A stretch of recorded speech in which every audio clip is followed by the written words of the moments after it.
Well, flood happens. You know, the water doesn't care whether you plan with water or not. Water will come, and water comes. So I think, so you cannot avoid that. So the idea is that we then, in that context, we have to conceive a city in this particular kind of landscape, which I'm calling a liquid landscape. By liquid landscape, I mean, you know, the thing that is called mud or clay or polymer, which is the fundamental character of this landscape. It comes and goes, it molds, it can shape in different ways, which I also call in another way as an edge condition. You know, when does things happen at the edge of land and water? And the edge is constantly shifting. It doesn't like stay in one way. It's not like when you go to, you know, design riverfronts, whether in Singapore or somewhere else. You know, here is water, here is land. There's a clear demarcation. You know, that's a hard edge. In the case of land, water in Bangladesh in the delta, there's no hard edge. Water comes over fields and get pushed out. And people actually, in the rural civilization, people have found a way how to live with that condition beautifully, brilliantly. You know, like people who live in the chore areas. I know that a lot of people are studying chore communities in a social way, or even particularly also in a kind of planning way. But I think they inherently know how to deal with a landscape like that. We in the cities don't, because we take after planning policies which are from elsewhere, or planning policies which are outdated, and planning policies which has nothing to do with the fundamental conditions of land here.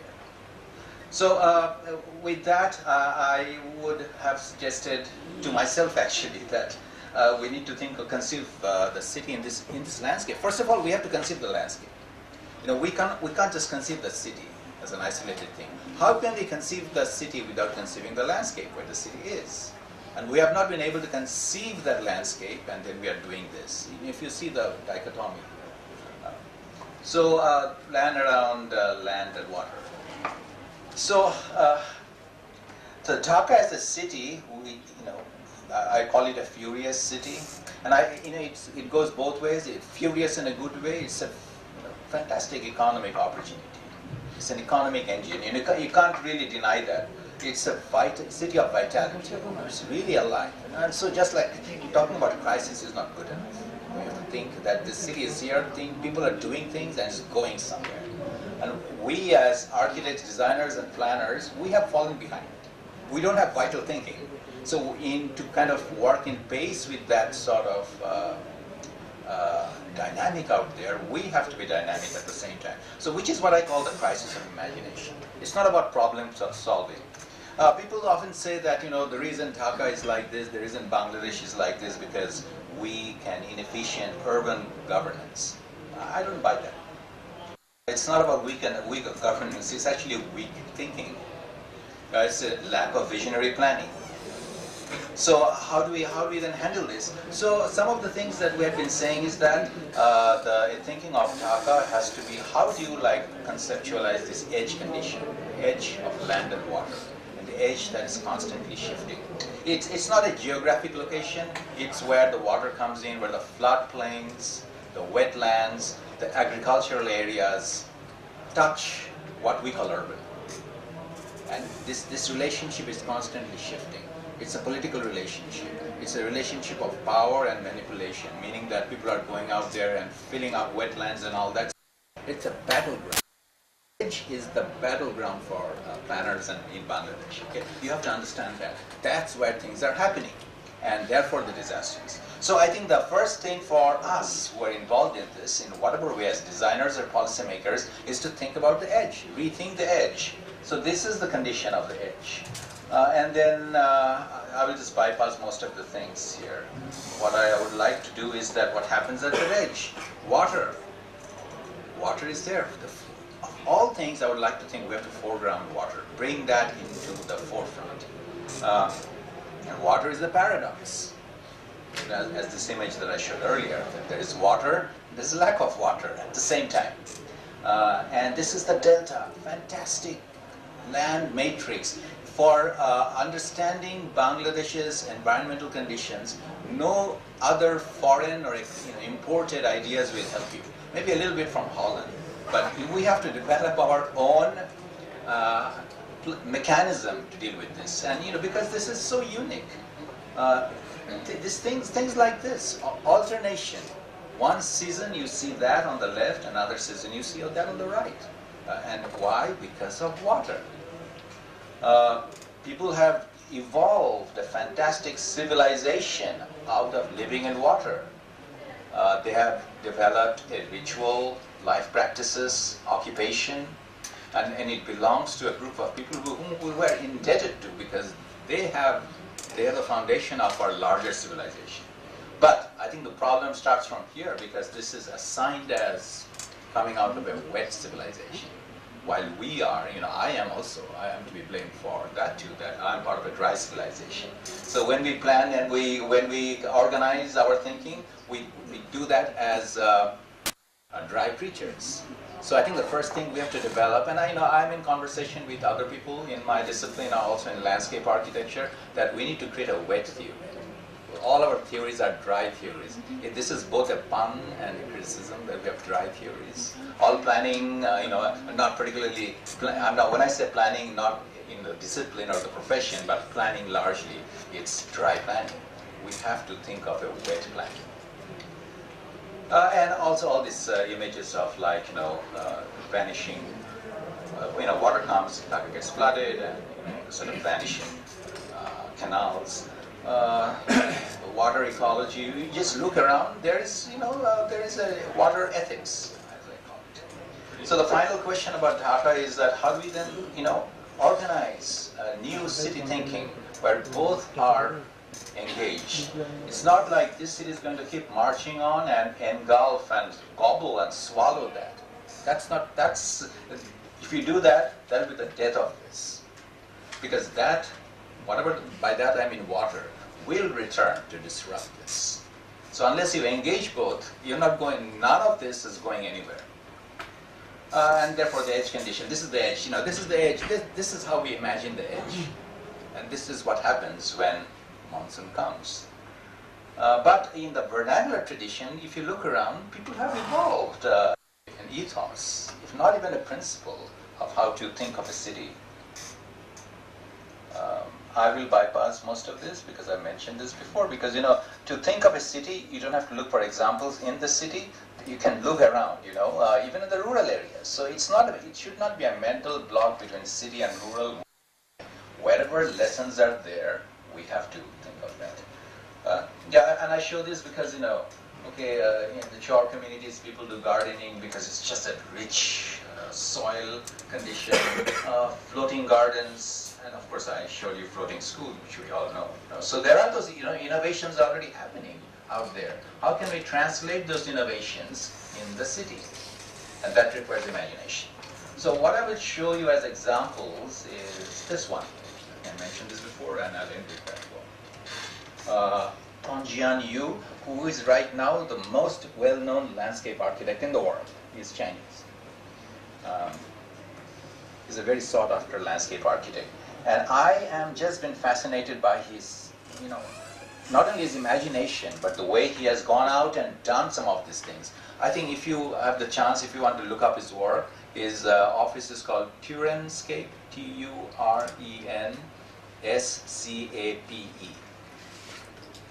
And these are just like 3-4 examples. But in China, everything is like mega. 3-4 is nothing. He's got 30-40 projects all over China, and they're all built.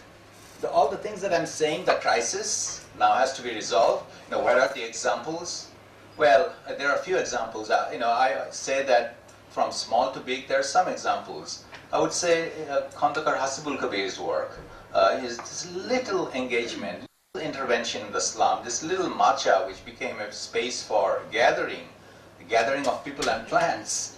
So that's a small example. What Tongjian Yu does is like that same thing at a larger scale. And he's got like 30-40 build projects. So in China there's a big, huge issue right now, mega urbanization, things out of control. But there are mayors who are very innovative and they invite Turin, just come and save us. And that's what he does. So I have been speaking to him for some time now, and he was in Hawaii just like last week. And so it's very fresh, that's what I'm saying there. The name of his office, Turenscape. Turen means a peasant. He comes from a peasant family. So again, sort of like, reversing the landscape of the peasant. So he has a theory which is called big fit aesthetic. Big fit aesthetic, because in China the women underwent feet binding, because big feet was not very elegant, and small feet, the pounded feet, is urban. So he has a theory called big fit aesthetic, is to how to bring that back. So, and this is happening in his landscape projects also. So you can see that image on the left. I'm not going to identify that, which is very similar to some point in Dhaka, an old landscape that has become an industrial waste land, brown fields, full of pollution and all that. So he takes on those spaces and he makes this, what in the photograph looks beautiful images, because they are beautiful. Parklands, introduces new kind of, not new, like local vegetation, and which becomes cleansing, and what is technically called remedial landscape, that especially with this project in Tianjin in China, this was the site, former shooting range, which became just a devastated site. As you can see it on the right, and then he designed this. He designed this 20 ponds, and around the ponds he made a park. And each of the water in the pond is supposed to, they actually cleanse the water. It goes from one side to the other, underground connections, and it settles sediments. And he actually produces water which can now be, you can drink the water. So we were asked to give you examples. Well, here's an example. And of course, I showed you this. Then therefore we have to go out and sort of reimagine Dhaka based on those, what I said earlier, the edge condition, and new theory, the wet theory, and from big scale to small scale, we have to do adaptations to this fluctuating landscape that we have. Here's some work that my students did, where I'm calling it a synthetic city that integrates city, floodplains, and agriculture. Flood is something that needs to be pushed out. No, it can be incorporated, which Kanjian Yu has done. He was actually the landscape designer for the Shanghai Expo. He was involved with that. And near the Expo, there's actually a river, which was a polluted river. He actually ran part of the river through a series of cleansing landscapes. At the end, you had actually purified water. But it runs through a park. So I think this is my last point, that and what is the non-city, whatever that is, especially we consider floodplains, wetlands, agricultural landscapes as not part of the city. It's kind of a mental thing that we have. In the 100 years of discussion or 200 years of discussion of the city has made us think that those things belong elsewhere. So in the expansion of the city, they need to be gobbled up. I don't think so. You don't have to think of it as an opposition. And therefore, you have to apply imagination to think of a new kind of city that is a synthetic production, that agriculture can also be part of the city. Wetlands definitely can be part of the city. Floodplains, yes, you can't avoid floodplains. You can't build a city just by making embankment and push the flood out. If you try to do that, New Orleans will happen. That's what happened in New Orleans. So I think the thing about we have to reimagine the city, and these are examples of images. I won't explain that. Maybe I'll take just 30 seconds. 30 seconds. Okay, 1 second per slide. How to deconstruct the embankment and think of a new kind of more integrated landscape, porous landscapes. So water can flow, and you can still have settlements, and you can still have flood, and you can still have agriculture. Allowing the flood to be part of an urban park system. Water comes, water goes out, and there are different levels, and it can be part of a system rather than being pushed out. And then imagine language. One thing that we really are missing is the old fabric of Dhaka is lost. It's no longer here. The Dhaka of the 1950s you were mentioning growing up, the city that I experienced growing up does not exist. We live in a foreign city, actually, in a sense, and I say that I live in a foreign city. This is a foreign city. That city doesn't exist. We can't restore it back. But what can we do now? So we have to develop new languages of open spaces, urban spaces, language for housing, language for public institutions, So these are some studies and sketches for doing that. Not all, and collected. This is Kabir's work on the lower right. And I went through that earlier. Children's Play, Jago Foundation has done this. Forget the name of the architect. Right. Right. Right. So, okay, right. So this is a more design space, if you like, with the school. But I love that image on the lower left. Children will play. Nobody can stop them. So this is like a shot of Buriganga. And I'll bypass this energy hubs, but images of, weather, new kind of urban formation. Okay. So. Thank you very much, Khalid, for your wonderful presentation and reviving the idea of living with water, and also mentioning the crisis of imagination. I think the crisis of imagination not only exists in urban design or urban cities, but the crisis of imagination exists all over this country, in politics as well. Anyway, we started 10 minutes late, so we'll take 10 minutes, and I thought I would take 10 minutes more, but we can't have 10 minutes, we can have 15 minutes for discussion. And before I go on, I just realized today is Friday, so it's prayer day as well, so if you people, some of you want to leave, you are most welcome, but we'll carry on the conversation for about 15 more minutes. Now, a quick question, and if you can introduce yourself and mention who the question is directed at. Yes. First, Assalamu alaikum. I am Dr. Kadarman, Professor of Forensic Medicine and Toxicology, also teaching law. Other than teaching, I am running 2 mobile clinic. Every day it goes to slum area for last few years. This is my design of mobile clinic. And this mobile clinic attended in Rana Plaza also at that day. However, I am talking about your present situation, about some transport. You have said something, but I am not satisfied with the presentation.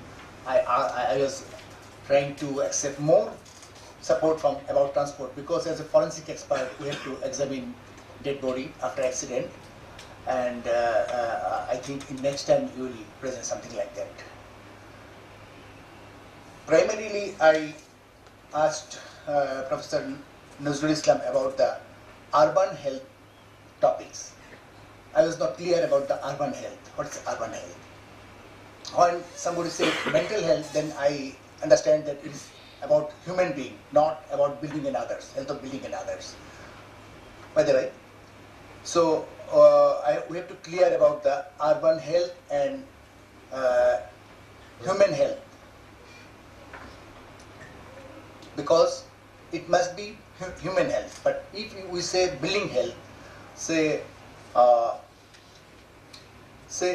this building, I came here with a motorbike because I understand there is a space problem, but I was not allowed to enter with the motorbike. It was roadside. How this building was built so that I can't enter with my motorbike here. No space is there. This is a very interesting experience for me. Of course, there is something lacking with the construction or with the policy or with administration. After request, they said, please keep into roadside. And I have an interview with a thief who used to steal motorbike. They say they don't take any old motorbike. That is my safety. However, I have an experience about the building design and others. I worked for 1 year in Agri University with about low cost housing. And after that, I designed for a healthy housing. As a doctor, I understand house is a big problem. In that healthy housing, I have designed to accept sunlight, controlled sunlight. It is very important. As a doctor, I want to say, you children and yourself, for about sleep and others, sunlight is a very important thing for the vitamin D production as well as blood flow and other mental condition also. Of course, you understand sun ray produces not only human spectrum, it produces some other invisible things which is very important. By the way, I want to short my talks about the. We have very little time, so Yeah, I understand. Suggestion. Outside sunlight, lot of sunlight, but inside they are producing light. They can design the building to use the sunlight very easily. Even I can produce that. However, on the next, my suggestion, EROA. This is very important. In this cold climate, we are using this. So your design must be improving. Finally, about the children, I stays in a Dhanmondi area where there is a playing place for the children. So that I purchased this flat for my children. But it is not allowed for the children because for praying and some meetings they use this. My children play in the passage where the car comes and out. So this is practical experience like my motorbike. I can't. Several requests I can't enter this motorbike, and still now I am in tension whether it will be because I have to use for my project. I have to say go fill every day. On the next, my suggestion about the use of appropriate technology for not only urban as well as rural housing also. You have to think for that. Finally, I am very happy to exchange my ideas, to say something about it. And you are most welcome to Ganashastra Kendra. Thank you very much. Thank you very much for your suggestions. Now, yes. Please try to be very brief in your comments. Thank you. I'm Shapwan Kumar Sarkar, National Civil Local Division.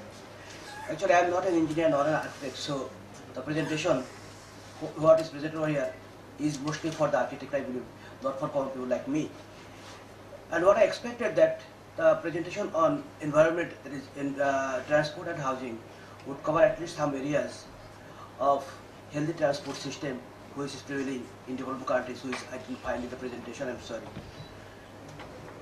I served for about 3.5 years in the BRTA, and over the period, I found that the pollution from transports is done because of mostly drivers' tendency not to avoid by law, number one. Number two, the transports plying the streets are not properly checked because there are two bodies, one from the Ministry of Communication, they are giving the license, and the other from the Ministry of Home, they are checking it. Whenever a fault is filed, the Home blame Communication, the Communication blame Home. And ultimately, what I am saying, for example, one of our major transporters, Shamoli, they have about 250 transports, they never take it to the BRTA for checking up because BRTA have only 13 to 14 persons to check all these things. As a result, we have everything, but we cannot use them.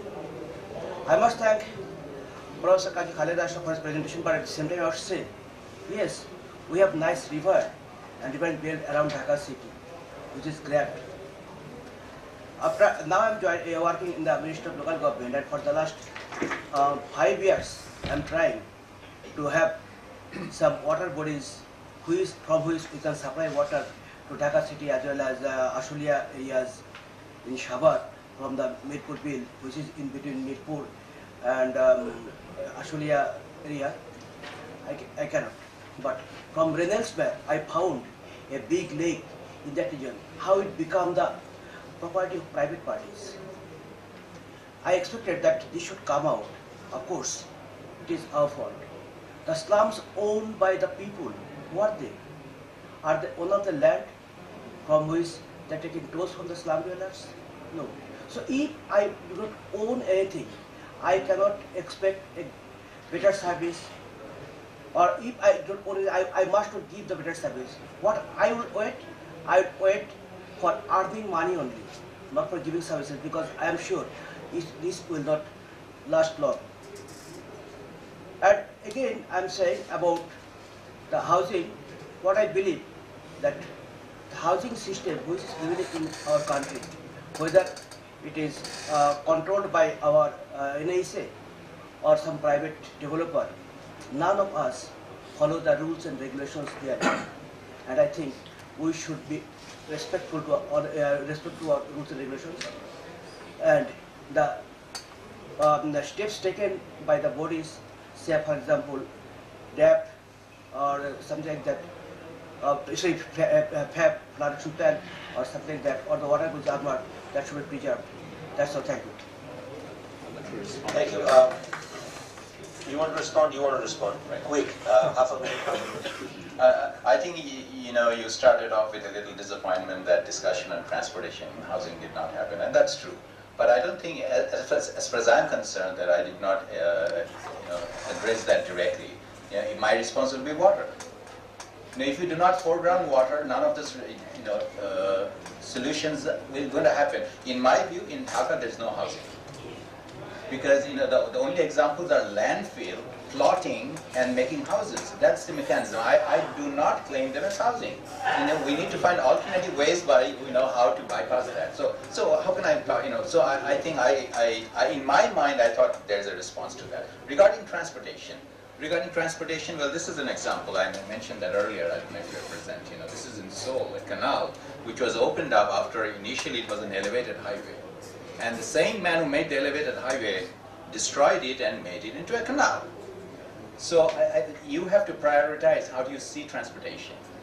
Dhaka is a city of waters and canals, was a city. The canals are being filled up, which was historically used for transportation. It doesn't even need an infrastructure. You just throw in like 10 or 15 water ferries.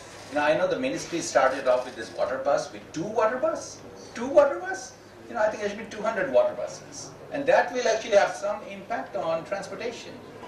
So I'll just end with one thing, that in the 1950s, then President Ayub Khan, that was kind of the model, roads, giving privilege to the automobile. You have a problem with your motorbike, that's an individualized vehicle. But if this city had like a transportation network with rail, train, and water bus, you would not even need to take that motorbike. You would take a water bus from where you are, you would land and walk to this place. You can't walk.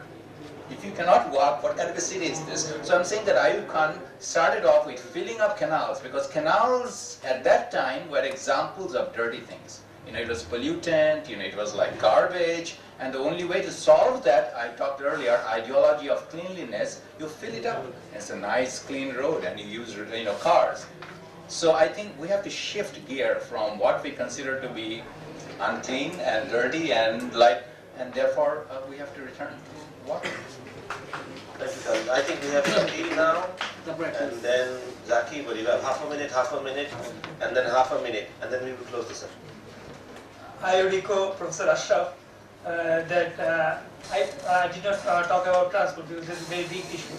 But first of all, he already mentioned about flyover. I think I wrote something for general people in 2009 that a big no to flyover. That flyover actually was not even started because flyover would not solve the solution.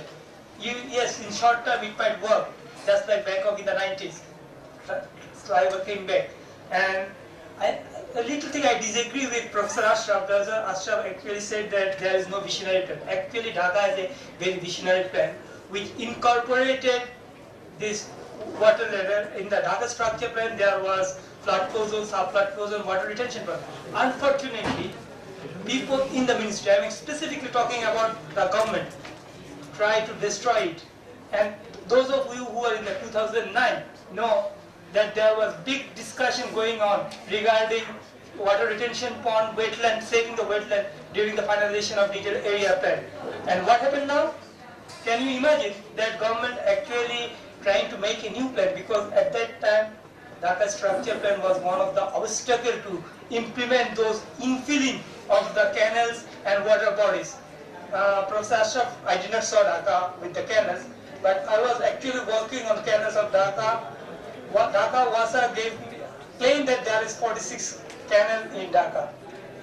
My student find out there is maps in Dhaka Wasa for 22 canal, and reality they actually found only 11 canal exist still now in which water can flow. So that's all I'm saying. Thank you. Slightly different. Half minute. Dhaka was established because of these water connections. So all the because we didn't have buses and all this. So all the boats used to pass there and they used to collect tax. So that's one of the reason. I'll just give you one example. Dhanmundi means Dhanmundi is Dhaner beach, seeds. So there was a hut there and there was a boat used to come here. So that's one thing. I just think I'm sorry for that you couldn't park your motorbike here. But if you think it in a larger this is yes. But if you see it in a larger context, you see all of us has today to come here. We have used our private motorbikes or whatever, not self-reliant. But if we had a you know a sustainable system, and I'm not saying bus, it can be like Dr. Ashraf said, it can be a boat system or whatever. Then we wouldn't need our private cars and motorbikes. So we wouldn't need parking space here. সেটা তো থাকতে হবে। Yes. No. We are not accusing you. We are saying that we have to vision that. We have to যেতে হবে। আচ্ছা, just 1 minute আমি একটা proposal, এই সোনারগাঁর সামনে যে মেইন রোডটা, এটা জাস্ট একটা ক্রসিং নন স্টপ যেতে পারে একটা উপর দিয়ে একটা নিচ দিয়ে, এটার জন্য তো একটা ফ্লাইওভার দিয়ে